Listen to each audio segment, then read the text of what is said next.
Thank you very much, Holy Father and the Vatican, for inviting me here to this very important event. And I say important event because, as you've just heard, together we can do it. Together we can accomplish our goal. The Catholic Church has 1.4 billion members. 1.4 billion Catholics out there. 400,000 priests. Now think about that. That power. And for that to be involved in our movement.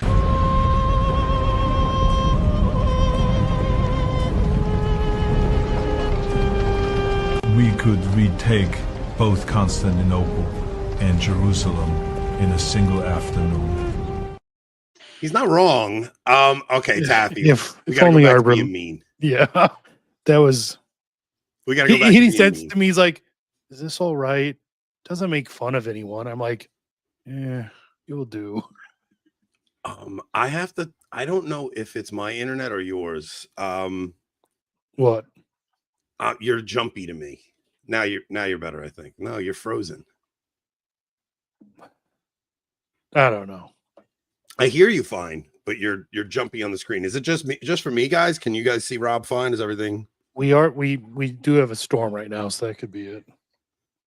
Yeah, you sound a little like underwater a little bit, but yeah. That's just because I wish our religion was actually that base still. Rob's fine. Okay, so it's just me. But you guys see me fine and I'm moving fine and everything's fine? You see me and hear me fine? Yeah, I see and hear you fine. All right, that's all that matters. All right, you're fine now. Okay, it might just be your computer being slow or something. That's what I mean. I couldn't tell if it was just like lagging a bit. Man, I hate that this is what's in the news, man. Like I hate that this. Like I could not figure out what. Like I got on Twitter this. Okay, let's back up a little bit. When Leo dropped the wacky comment, right? Like when it first happened, like we had that conversation about what it was and stuff. But then the next day, I had so much fun on Twitter. Like it felt like old times. It was like this nostalgia from 2018. I'm like, yeah, Marshall's back together. Yeah, it's like we're getting the band back together. It felt like Trad Inc. was so back. Everybody was mad, and it was like I had so much fun yesterday. Even watching Marshall's show, like I haven't really watched much Taylor lately, you know, just was so busy and got so much going on. And watching his show, it was like if it had like that nostalgic feeling, like Taylor was. It's like, you know, man, I don't know. It was. Yes, I do enjoy this way too much. I don't actually enjoy that the Pope said it. It was nostalgic. It was nostalgic. That's all it was. Like it had like that feeling of like 2018. Like we're all mad about the same thing, you know.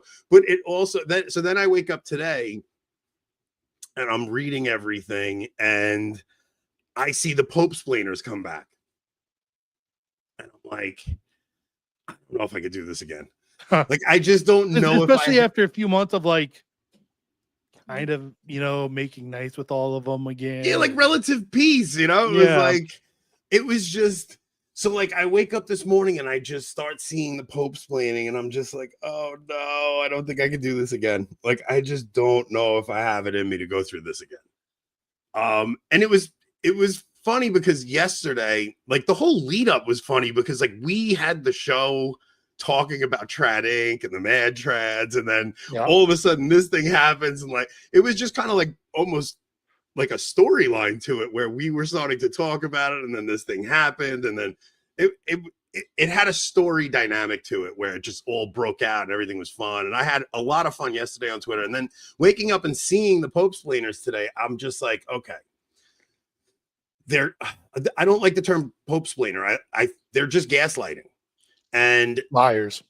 They're just gaslighting, right? So the thing is, I also don't want to like I want to see if we can present what it is, because it's not just this papal animosity.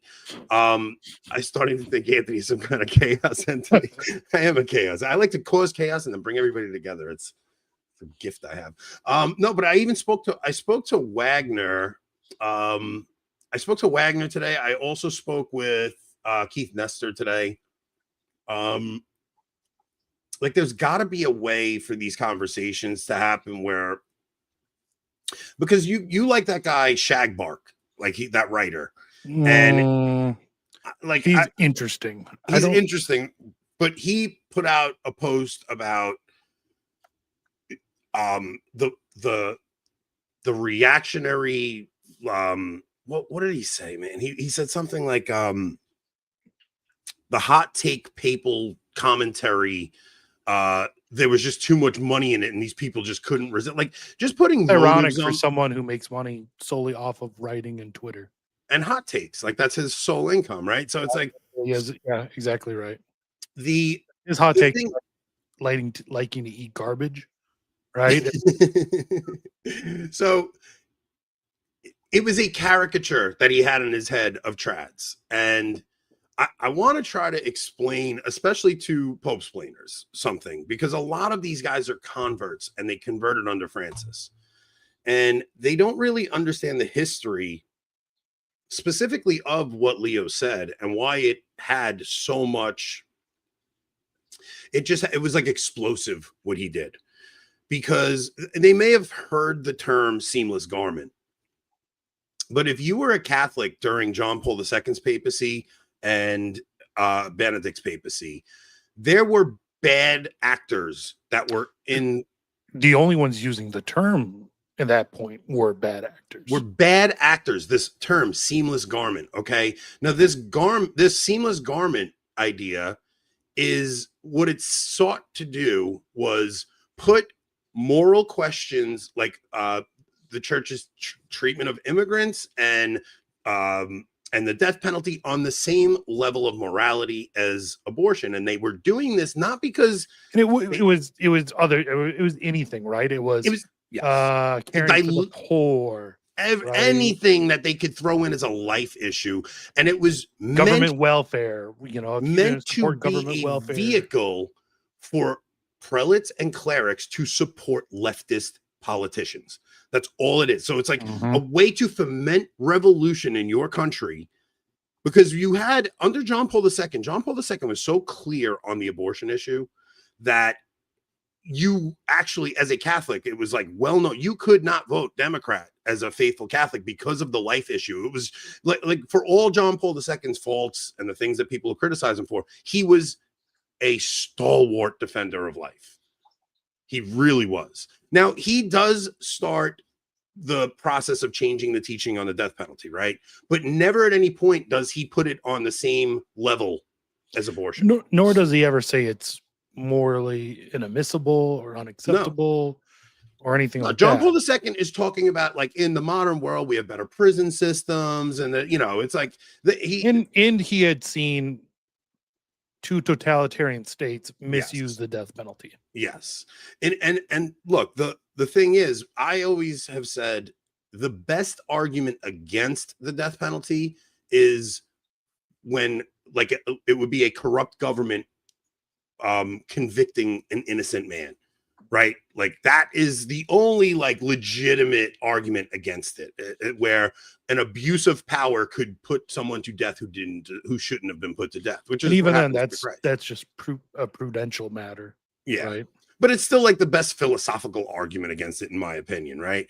But to put the murder of an innocent child, a sin that cries out to heaven, on the same level of moral culpability as the just punishment of a murderer, rapist, like something like that, it's just preposterous, right? But the problem is that the situation was loaded, because under John Paul II and Benedict, both of those popes had our back against the seamless garment argument. So a lot of these Catholics, when they heard Leo say that, there's all of this comes with it. So these are people who live those two pontificates. These are post-conciliar popes. These aren't even pre-conciliar popes. And you have to people have to understand who created the term. The term was created by Cardinal Bernardine out of Chicago, who was he was the mentor to a certain Cardinal Theodore McCarrick, and he was the protege of Cardinal Spellman. Now, we all know who McCarrick is, right? The most notorious sex abuser in probably the history of the Catholic Church. Spellman is widely believed to be one of the 4 cardinals who Belladad said was a communist infiltrator. And Bernardine himself is accused of raping an 8-year-old girl on an altar. Yeah. So these are the people who came up with that term and used it against. These are legit villains. Yes. Villains that came up with this, right? And not the term, the term in the idea, of course. The term, the idea, all of it. And we had 2 popes who were against this stuff, okay? And the whole purpose of it was just so that they could support liberal politicians. Exactly what Supich was doing. Yes. Supich giving Dick Durbin this award was Supich, specifically a protege of McCarrick, and hence a protege of Bernardine, who was also Chicago. And his excuse was going to be, well, we're going to use the seamless garment idea here. You can go and get, but the idea is, look, maybe Catholic cardinals should not be giving awards to any politician, because I have no more support for Republican politicians than I do for Democrats at this point. So I'm watching this conversation, and yesterday I see, who's that kid, Catholic Christian that we went at it with? He does that channel. Eric McCabe. Eric McCabe. I guess he went after Marshall again. He went after Marshall, right? And it was such slop. The comment would be less explosive if it wasn't in the context of justifying the giving of an award to a rabbit, but that's the point, right? Like that's the whole point of it. So Eric McCabe does the video on Marshall yesterday, and I'm like, all right, I'm going to try and listen. And he's going through Evangelium Vitae, John Paul II's, the Gospel of Life. Mm-hmm. And he's pushing the seamless garment, Eric McCabe. And then when Taylor is talking about the death penalty, he's like, and he's got his neocon politics. He's just a neocon. Eric, listen to me. This is not about politics. No. It has nothing to do with politics. For me, when I came in the church, when I reverted to my faith, a big part of the reason I reverted to the faith is because of the church's teaching on birth control. Seeing the church's teaching on birth control and that it didn't cave to the pressure, it was like, it proved infallibility to me. It was like this thing where I was like, holy cow, the church really cannot fail on morals. On faith and morals, the church has it right. Now, if you have these previous popes all saying, including John Paul II, I mean, it starts getting a little bit different under John Paul II, but it's under John Paul II too, where popes are saying the death penalty is morally licit, but under these conditions, we're saying different, right? But then under Francis starts using this language of inadmissible, and he starts making it like it's intrinsically evil without saying intrinsically evil. And he changed the catechism and cites only himself. And so, yes, so there's all of these things that are happening where what Marshall's trying to say is, look, if you're going to say the church cannot err on faith and morals, but then the church changes its teaching on faith and morals, what you're saying is the church has been wrong for 2,000 years, and that kind of makes the whole system collapse. That's why this is a big deal. This is also a 20-year-old, a 10-year-old teaching, as opposed to 2,000 years of church history. So, using and it's a direct contradiction. It's not a small development, like JP2's was. It just turned into a direct contradiction overnight. So the people making a big deal of this, I'm just asking the Pope's plaintiffs to actually hear the argument here. This is a big deal, and to be gaslit and say what Pinesap said. Pinesap says, I have zero respect for A-logging the Pope. We get it, Judas. Daddy didn't show you enough love as a kid, and now you got to make it the Vicar of Christ problem. Shut up. Seriously, dude. You've been Catholic for 2 years. Are you serious? What do you know about this? Like I like you, dude, but like, come on, stop with the gaslight. You don't even know what you're talking about. It's gay. Stop it. I'm sorry. Like I'm not trying to like start a fight, but like this is especially because you know that if the Pope said something, well, he did say something about immigration, right? And you know that that Pine Sap and the Groypers would say, "Oh, but really, about that, you know, the church is this and this and this." It's like, well, the church also says a lot freaking more about the death penalty, but you say we have to follow the Pope on that. Little hypocritical, much, Pine Sap? I'm not even saying you can't hold that. Like you're against the death penalty. Like you could be against the death penalty. Sure. I don't even care. Like it's fine. You can be against the death penalty. Sure, we have bigger things to worry about, honestly. Like, I don't care what your personal opinion is on the death penalty. What we're talking about is the church changing the teaching from 2,000 years of saying not only is it licit, but like God has ordained this from heaven, essentially, that the public authorities have the right to do this. And then all of a sudden the church is like, nope, this is intrinsically evil. It's like, you cannot do that and just expect people to just be like, okay, no problem. This is, you know, no contradiction here. This is the stuff that the trads are trying to have the conversation about, right? And then to have these guys who convert under Francis, and I understand, look, here's the thing. I do think guys like Pine Sap, even Eric McCabe, like I do think these are guys of goodwill. Like I do understand their instinct is to defend the church, defend the papacy. They come in from Protestantism where there's absolutely no authority, and then they come into the church and they just want to be good Catholics. Like I'm not ascribing bad will to these people. I'm not putting motives on them. I think their motives are actually good. Their intentions are good. But you have to hear the argument from the other side and understand it. It's not just that we want to trash the Pope. That too, like I don't pearl clutch over language. I really don't. I don't pearl clutch on the language, but don't drop the F-bomb in the same sentence you're speaking our Lord's name. Yeah. Like the things like that are like, come on, like there's etiquette. Like I don't care if somebody says the F word. I'm a construction worker. I hear it all day long. I'm not going to cringe because somebody said the F word, but you don't say the F word in the same sentence that you're talking about. Especially when you're typing something out. Like when you're typing something out, you have the time to put together a real sentence. Yeah, you know, like you can't say it was out of habit. No, it wasn't out of habit. You typed it. But it didn't just blurt out of your mouth. And like I said, like I don't pearl clutch over somebody saying shit or something like that. Like I don't care. It's not. It's the context you're using it in. And I tried to talk to him privately about that. I'm like, look, it's just bad. Because he dropped an F-bomb in the middle of a sentence where he's saying our Lord's name, and I'm like, dude, it's like borderline blasphemous. Like, I don't even know what you're going for here. He's like, I don't really have time if somebody's going to pearl clutch over language. It's like, I'm not pearl clutching over language. I don't care if you say the F word 2 sentences before. It's in that context. You don't use it. Like, it's just not good. And then he's got videos on his channel about the sins of the tongue. It's like, what? Dude, like, I don't know, like, whatever. I'm not even trying to get on Pine Sap. He's just been like hammering the whole, low IQ people criticizing the Pope. It's like, no, dude, you're being low IQ. You're not actually understanding the argument, and you're making a caricature of people who are upset about this stuff. This is legit reasons to be upset. And even the block of ice thing.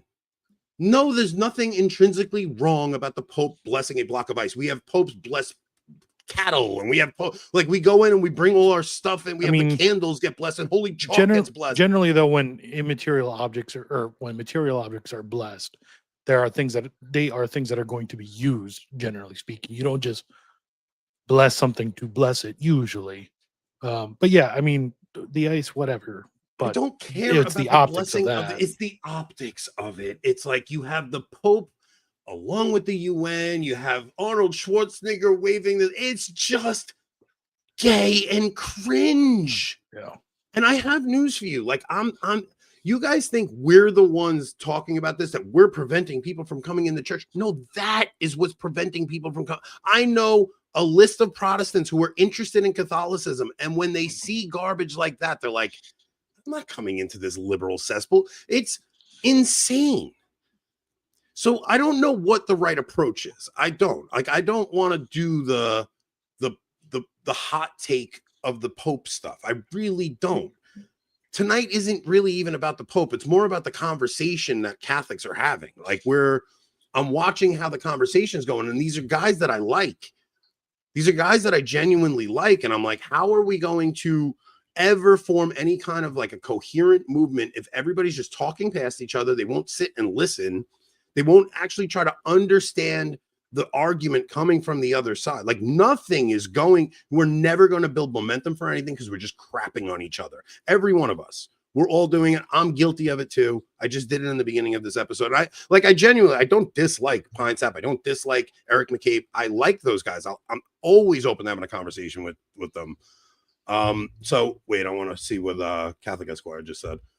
The problem with the ice blessing was also the pagan ritual that occurred right after the ice blessing in the presence of. I didn't actually watch. All I saw was like images of it and stuff. I can't sit through that stuff. It's just so cringe. Like it's so cringe. It is embarrassing. All that ice, the appletinis with the extra cold. It's like I'll ant like some. It's just so. Yeah, like I said, like I'm watching this guy like critique Taylor and make a caricature of what he's saying, calling him a neocon and things like that. And it was just like, I'm like, this isn't gonna work, man. Like I don't know if I could do this for another 10 years. It's just bizarre. It's more like 15 to 20, probably. That could be that much. Now Taylor had two really good takes today. Let me see if I can pull them up here. Yeah, let's pull those up. I know I have the one I sent you. Let's not do the death. Well, I guess because we're talking about the death penalty, right? We'll start with that. But the other one was his take on papal encyclicals, because here, I have that one ready. Yeah, let's do the Catechism of the Council of Trent on the death penalty. The power of life and death is permitted to certain civil magistrates because theirs is the responsibility under law to punish the guilty and protect the innocent. Far from being guilty of breaking this commandment, thou shalt not kill, such an execution of justice is precisely an act of obedience to it, for the purpose of the law is to protect and foster human life. This purpose is fulfilled when the legitimate authority of the state is exercised by taking the guilty lives of those who have taken innocent lives. In the Psalms, we find the vindication of this right. Morning by morning, I will destroy all the wicked in the land, cutting off all evildoers from the city of the Lord. Psalm 101:8. Now that's the Catechism of Trent. Yep. Now to go from that to the death penalty is inadmissible because of human dignity is violated in it. Like that's not the same as saying like, okay, the modern prison system is different and we can actually protect human life now. That this is a I mean, problem. so there's what 450 years in between those two.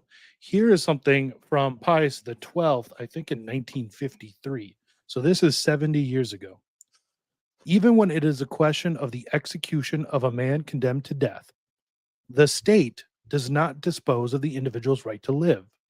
It is reserved rather to the public authority to deprive the criminal of the benefit of life when already, by his own crime, he has deprived himself of the right to live. That was 70 years ago. Dude, that's actually true. Like there are some crimes so heinous that you give up your right to live. Yeah. You can commit crimes that are so heinous that you give up your right to live. You don't have a right to be amongst the human population. It's just you have to understand that this stuff is very important. And to go from post-conciliar popes having our back on this stuff to then having guys who converted under Francis going into it and like their motives are good. They want to protect the Pope. I know what you guys are doing. I understand. Like it's a good instinct. It's a good Catholic instinct you have, but we can't just lie and gaslight one another. Yeah, and that's from Genesis 9. Yeah, whosoever shall shed man's blood, his blood shall be shed. For man was made to the image of God. So look, the thing is, you also have all these Protestants looking on, right? And there are many that are interested in the Catholic Church. And if we don't actually speak out and say, look, this is problematic, you're not helping them come in at all.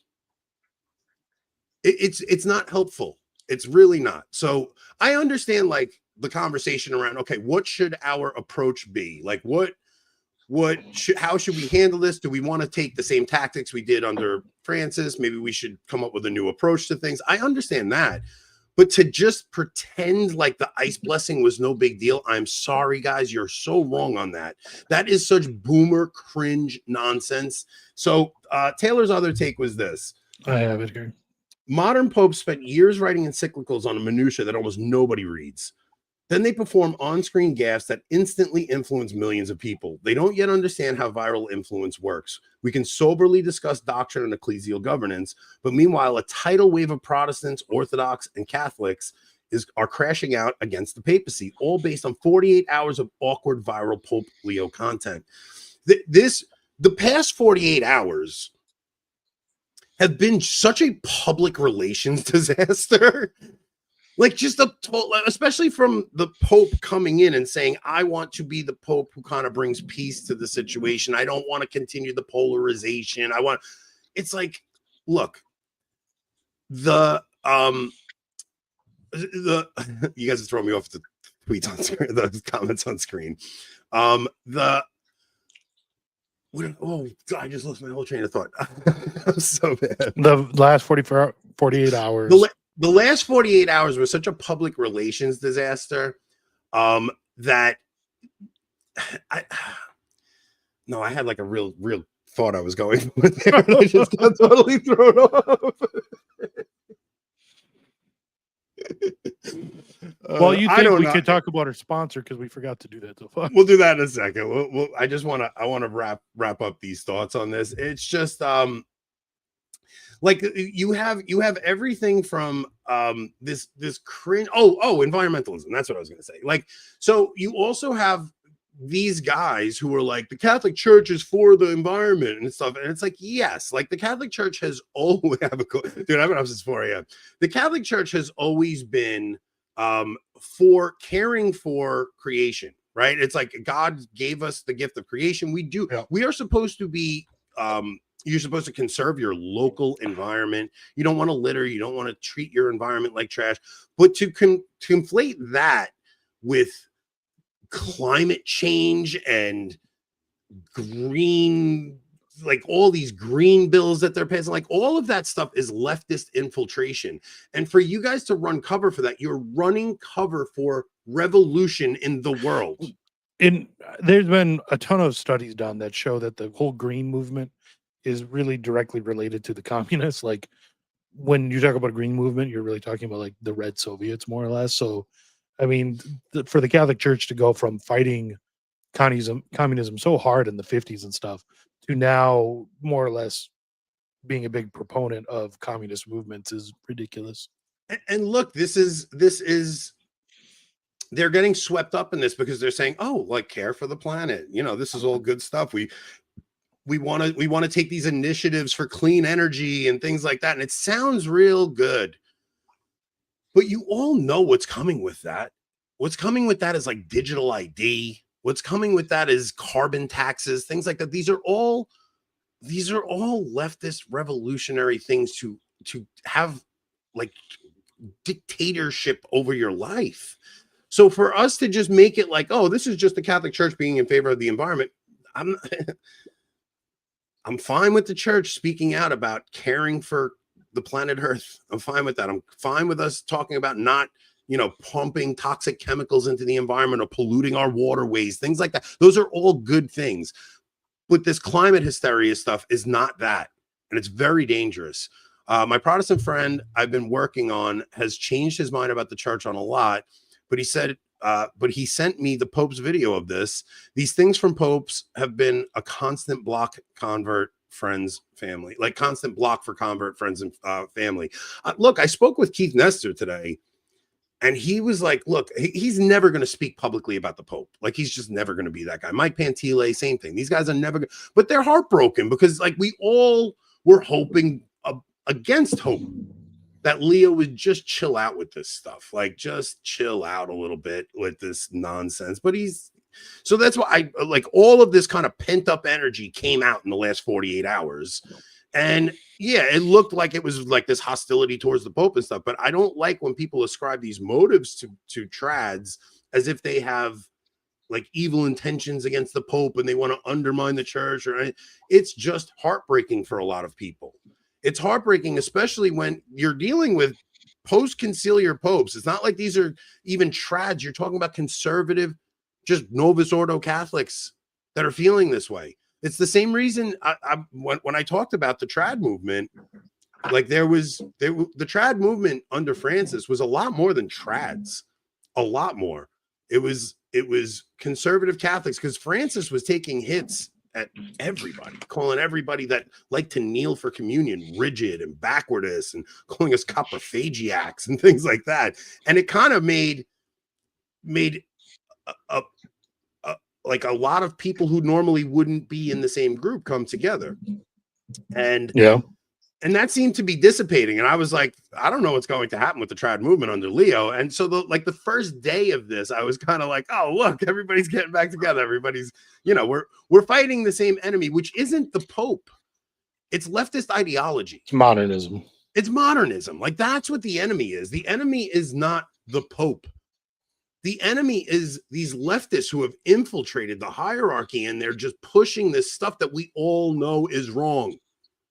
We all do. Like, even you Pope-splainers who you're trying to defend this against all, it's indefensible, but you're trying, and your motives are good, but deep down, if you're like, it's not good. Like, if you're arguing the same position as James Martin, as Mike Lewis, as the lesbian furry with he, him, or she, her, and her freaking profile, like, you gotta think a little bit about that. Like, you have to think. It's not, it's one thing to say, well, the Catholic position is different than political. This has nothing to do with politics. I don't like politics. Like, I'm not into politics. I can't stand the MAGA movement. I mean, not that I can't stand the MAGA movement.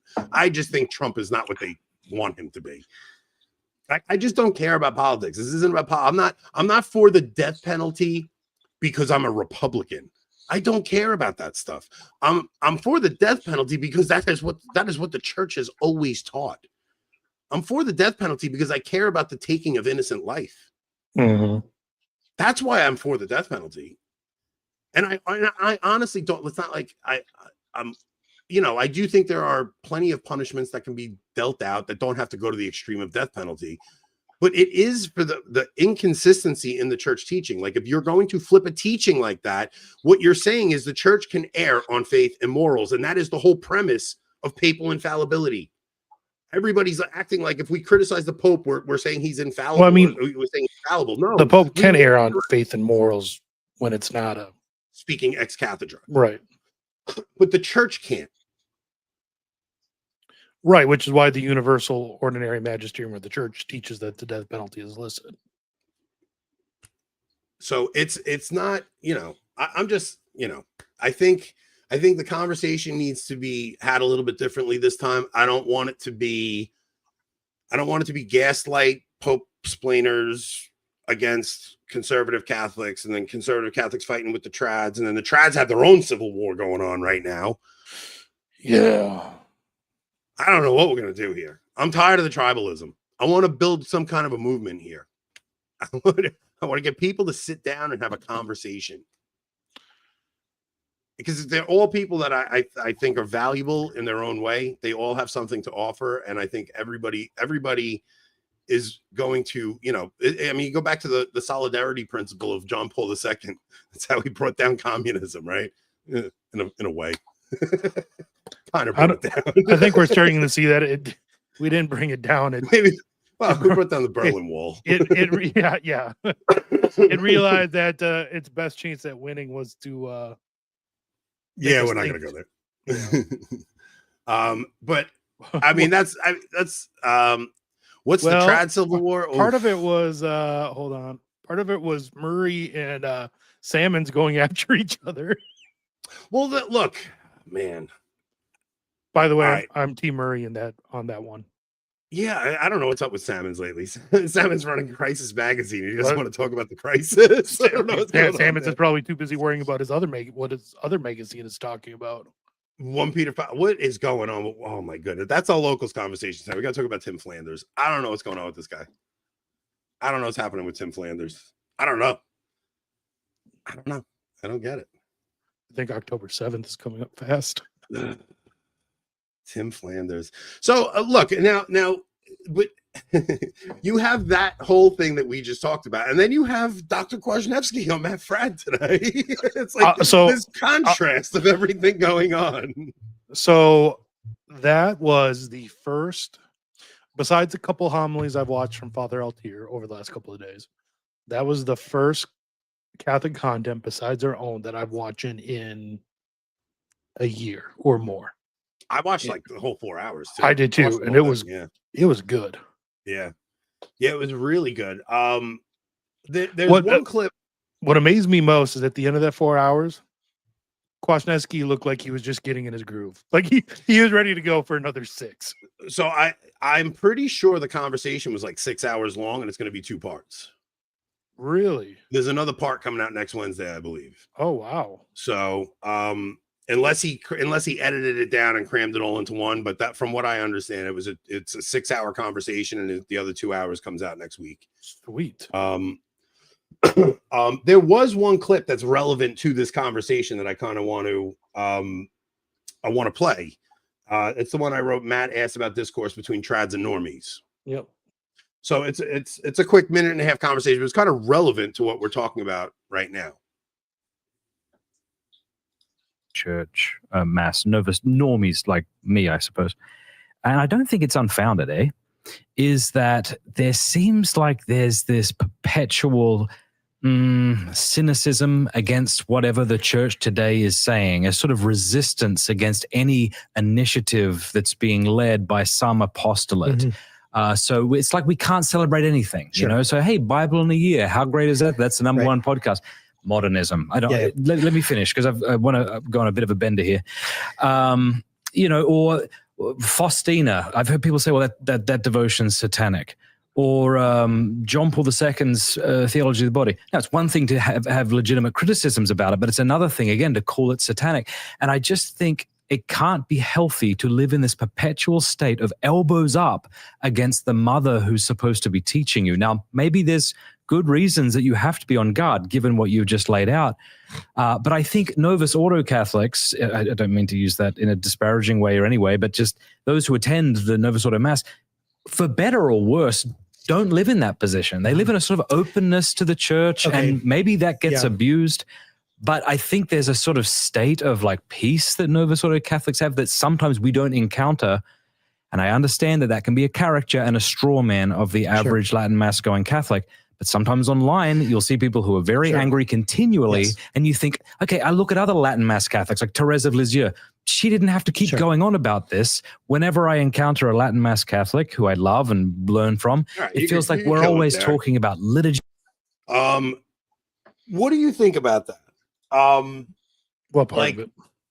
Him saying like from the church, like, because I'll be honest, I'm not praying the Divine Mercy Chaplet. I don't pray the luminous mysteries. Like I kind of just don't care about any of that stuff. It's like I pray the rosary as St. Dominic gave it to us. And it's not that I don't have any hostility towards that stuff. I just kind of view anything after the council is like, I don't know, some of these I'm skeptical. I am skeptical of like most of the innovations after the council. Yeah. So I mean, like, he's not wrong. Like he's making a fair characterization, I think. So I mean, you and I are both cradle Catholics. Yeah. And like I grew up praying the rosary all the time. So by the time the Luminous Mysteries came out, I was 14.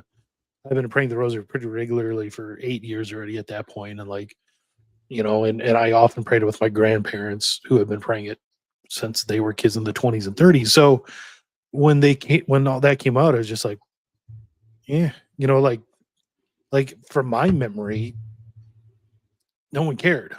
Like, oh, new mysteries. I'm trying whatever. To think, like when I first reverted, did I pray the Luminous Mysteries? I mean, I'm not like in principle against meditating on different events in Scripture. No, and they existed before JP2. Yeah. thought he could just add them to the Dominican Rosary, right? They were a separate, the Chaplet of Light. It was a separate chaplet and it had been for a while. So I don't know why they needed to be added to the Dominican Rosary when there's so many other chaplets. You know, the Franciscans have a different rosary. You know, you have your chaplet, the Chaplet of the Seven Sorrows, things like that. Like, so no, I don't have any problem with them like in and of itself. I just don't pray them. I'm not saying I wouldn't pray them. Yeah, like if that's I what were I'm to saying. get Like, to I'm not like fundamentally against them. I don't have that devotion. Like, I just don't. They're just not a part of my rosary devotion, right? But I do think there's something to the luminous mysteries leading to the synodal mysteries. Like, I kind of see all this stuff as like incremental, like steps towards kind of wackier stuff. And Saint Faustina, I just never read her diary. Like, I don't, and it's not like out of principle or anything. I just never read her diary. And that got popularized like after I grew up too, right? So yeah, and it's largely she's a Pope saint, and John Paul II had a love for her. So I think, you know, that's right. And I don't have any problems praying with people who pray the Divine Mercy Chaplet. It's just anytime I would pray the Divine Mercy Chaplet, I'd rather pray the Rosary. You know what I mean? Mm-hmm. So I do think those who do rail against both probably do more harm than good. Well, okay, so that's kind of what Matt's getting at, is a lot of the conversation. All right, so I think it's toxic from both ends. Yeah, like I do see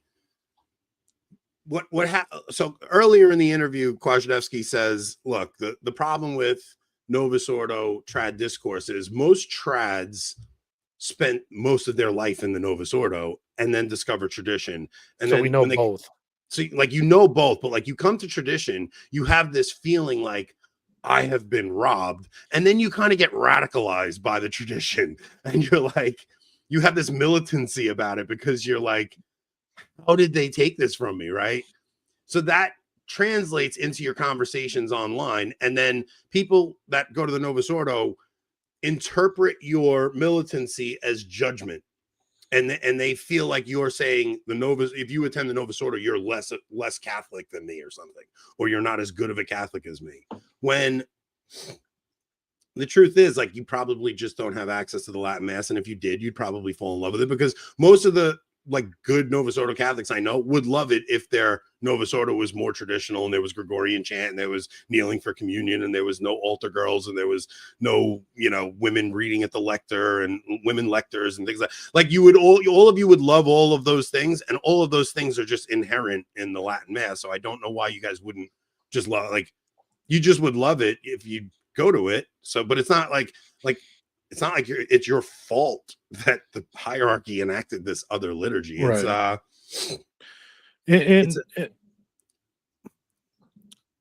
Our criticisms are for the most part of the items themselves and not of the people, right? When we cite statistics that say, you know, 52% of those who attend the Novus Ordo believe abortion is okay, we're not saying that all those who go to the Novus Ordo believe that or things of that nature. I guess we are kind of condemning those who do believe that, because we should condemn those who do believe that. But we're not saying the Novus Ordo teaches it. Not directly, not explicitly, no. Yeah. But there is something about, so I'll put it this way. When it even comes to dress at the Novus Ordo versus the TLM, there's something about when you walk into a TLM where you feel this pressure to dress nice. And it's not just because everybody else is dressed nice. Like, there's something very formal about the Latin Mass where you're just like, ooh, this isn't casual. Like, I don't know. There's something going on here. I can't just be in here in my, you know, gym shorts or whatever. Which is especially interesting because in the Latin Mass, the priest isn't going to see you. You know, he's not facing the other way. But it's more just like the regality of it makes, yes, that is true. Rob's kids and crowds. The regality of it there's something that you will just go, whoa, I can't dress like that here, right? But when you go to a Novus Ordo, like we were critiquing the Andrea, what is it, Andrea Bocelli was at a Novus Ordo in Italy singing the Ave Maria in shorts and flip-flops. Mm-hmm. And it was just normal. Like there's something so casual about the Novus Ordo. It's just like you walk in and. So, I mean, at the cathedral on Saturday for confession, mm-hmm. Everyone was in shorts, t-shirts. Yeah. And I'll be honest. And that's at a beautiful cathedral. Right. And I was too. Granted, I could come up with excuses like we had just come from a family event and whatnot, but that is the atmosphere, even at a beautiful cathedral. Okay, but listen, here's what I'm telling you. Yes, I wasn't dressed particularly well for that confession either, but it was because we knew we were going to a Novus Ordo cathedral. Like if we were going to an FSSP for confession, you and I would have stopped back at the hotel and changed and then went. You're not wrong. No, I know. And yeah, that is screwed up and wrong on our parts, but it is what it is. That's it. There's because look, and maybe that's like when Benedict did the mutual enrichment thing. Remember when Benedict did, like he was like, oh, we'll have the Novus Ordo and the Latin Mass at the same parish and we'll do mutual enrichment, you know? Mm-hmm. There was most of the enrichment went one way where it was like, if you had a Latin Mass in your parish, you made fun of a blind man. Yeah, all right, but he knows what shorts are. He knows what he's wearing. When you what was I just saying? Mutual enrichment, Benedict. Oh, mutual enrichment. Okay, so the enrichment largely went one way, where if you had a TLM at your diocesan parish, your Novus Ordo would start to look a lot nicer. The enrichment that went the other way, I think, was I don't know because I don't know because I can only compare it to like an SSPX parish, a chapel I've been to, or an FSSP. But there's something about if you go to a diocesan Latin Mass and your wife or daughter forgets her veil, like you're not going to get judged for it. You know, nobody's going to say anything. Where if you walk in an SSPX chapel without your veil, somebody's coming over and giving you a veil. Typically, like somebody will come over and go, no, you're veiling. There's nothing wrong with that. No, I'm not saying there is. I think that's the enrichment that went the other way. It's like informality. Like I think that's the enrichment. What's the opposite of an enrichment? Enrichment then? Degradation. Yes, you should dress up for the Novus Ordo. I'm not saying, obviously, if you should be wearing your Sunday best to Mass for sure. I'm just saying it kind of breeds an atmosphere of informality and. You know, because people just kind of go wearing whatever. Informal. Yeah, the liturgy itself is informal, you know. So, I do think the conversation Matt had with Dr. K I think it was important because you're introducing a largely normie audience to a gentle explanation. Right. Yeah. Where instead of this hard conversation that we're constantly having on Twitter and things like that, like the way we're all having the conversation is there's an element of the Novus Ordo that's hostile. Of course. Oh, that I didn't get to that yet. That's right. So it's not an avoidance so yes, that's what we do on our part, right? Like we come in with this like militancy and they perceive that. But I have never, even if you read the comments in Matt's video, the people that are dismissing Dr. K are not dismissing him on his arguments. No. They're dismissing him with ad hominem attacks. Like it's like they feel judged and they will just lash out because they think you're judging them. And it's a strange thing. It's like when you criticize boomers and every boomer gets sensitive about it, except for Mimi. Mimi's awesome. But nice every boomer takes it personally if you criticize boomers. Like my dad caught one show of ours and I criticized boomers and he lost it. He was like Dad, you never watched my show once. I gotta worry about you watching my show and saying something about boomers.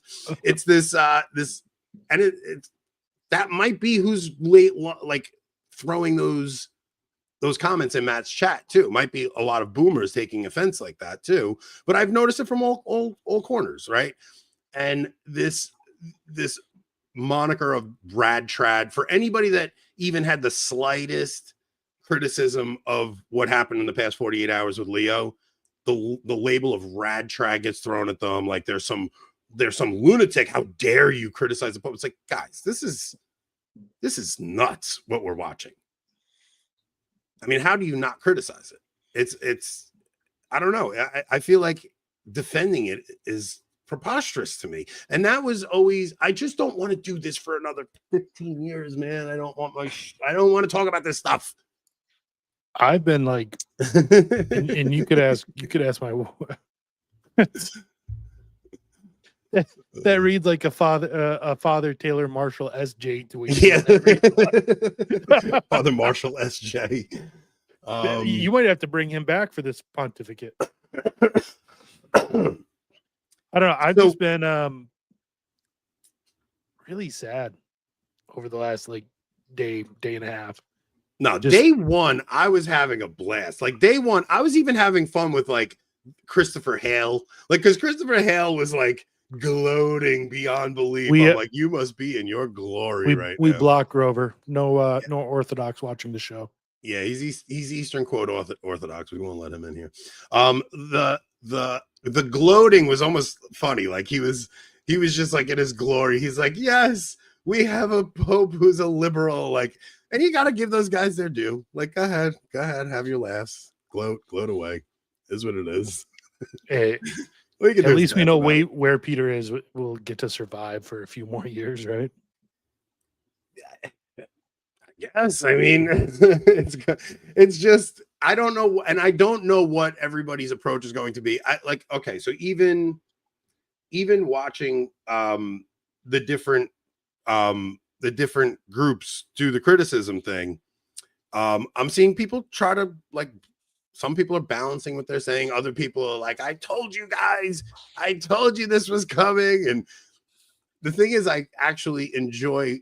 I think all of those things have their place, like they actually do, and we're going to figure something out. It's going to take, like, do you think Leo is going to learn from this and not do this again, or do you think this is like the first in a series of things to come? I don't know. I think he's going to learn from this.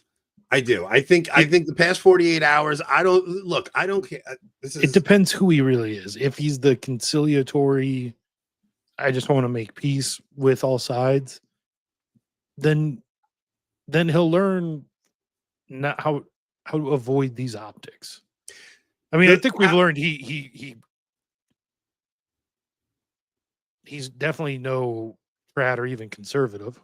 Yeah, I think for we've sure. learned that. Nothing like that. But if he really wants to be conciliatory, he'll learn from the optics, or maybe he really is just a This is Francis 2.0, and it will just be the start of 20 years of this. This is helpful. Yes, Anthony's an idiot. Okay. All right.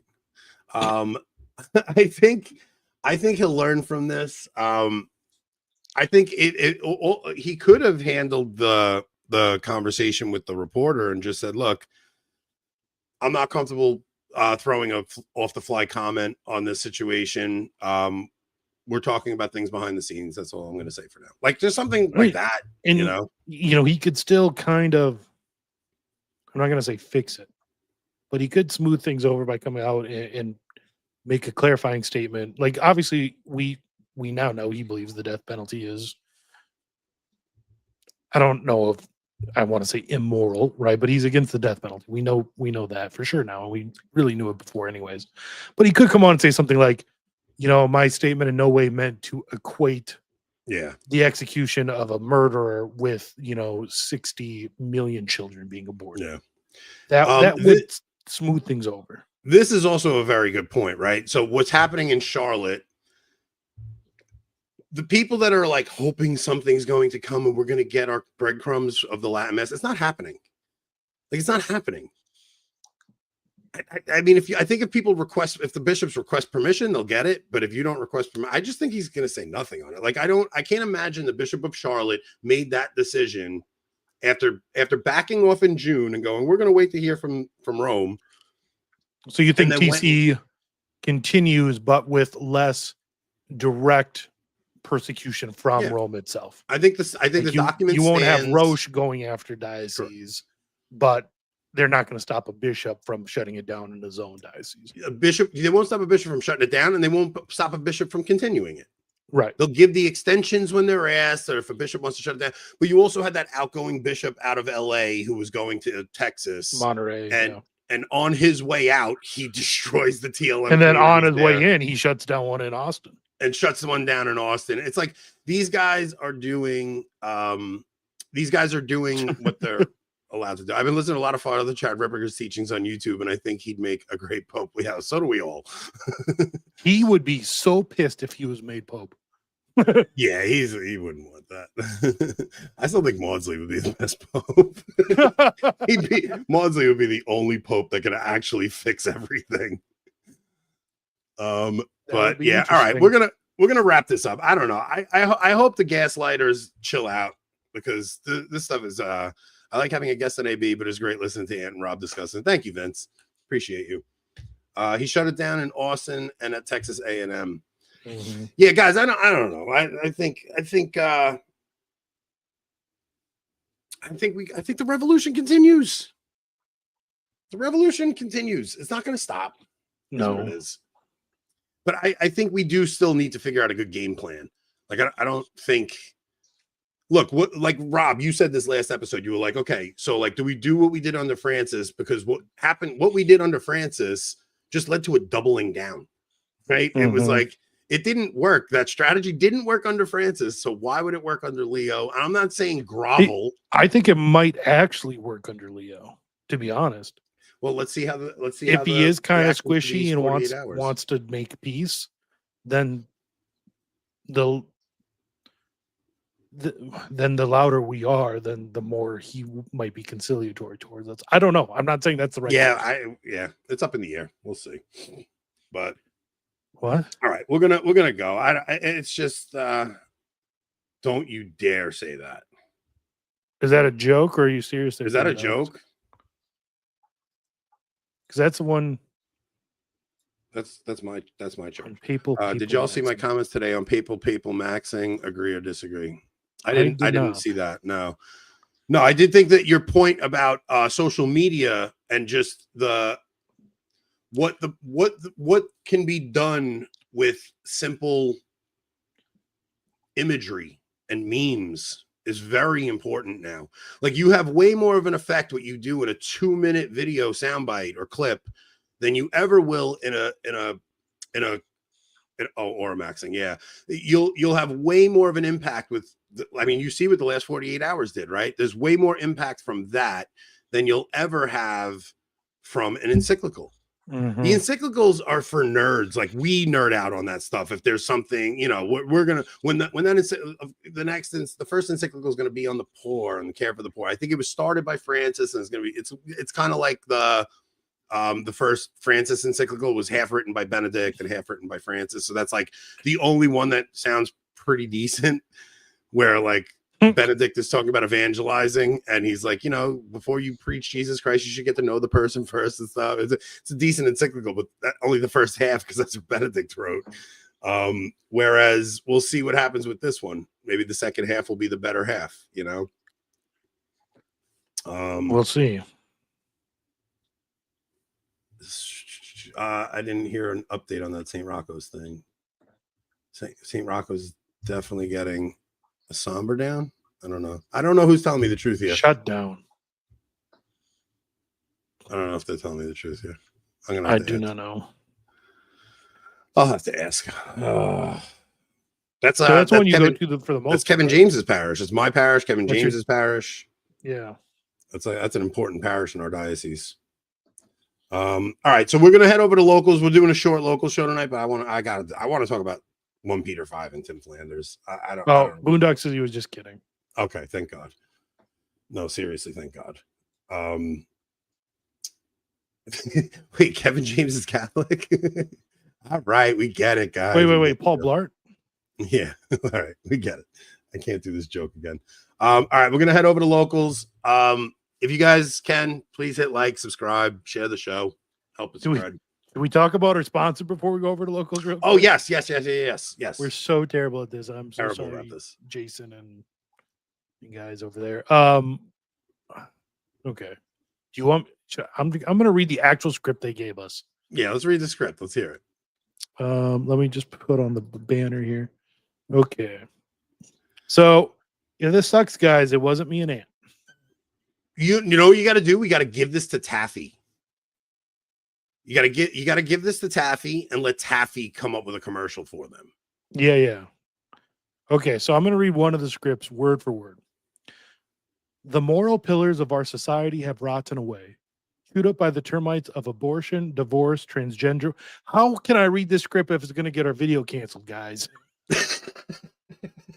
You got to think about that.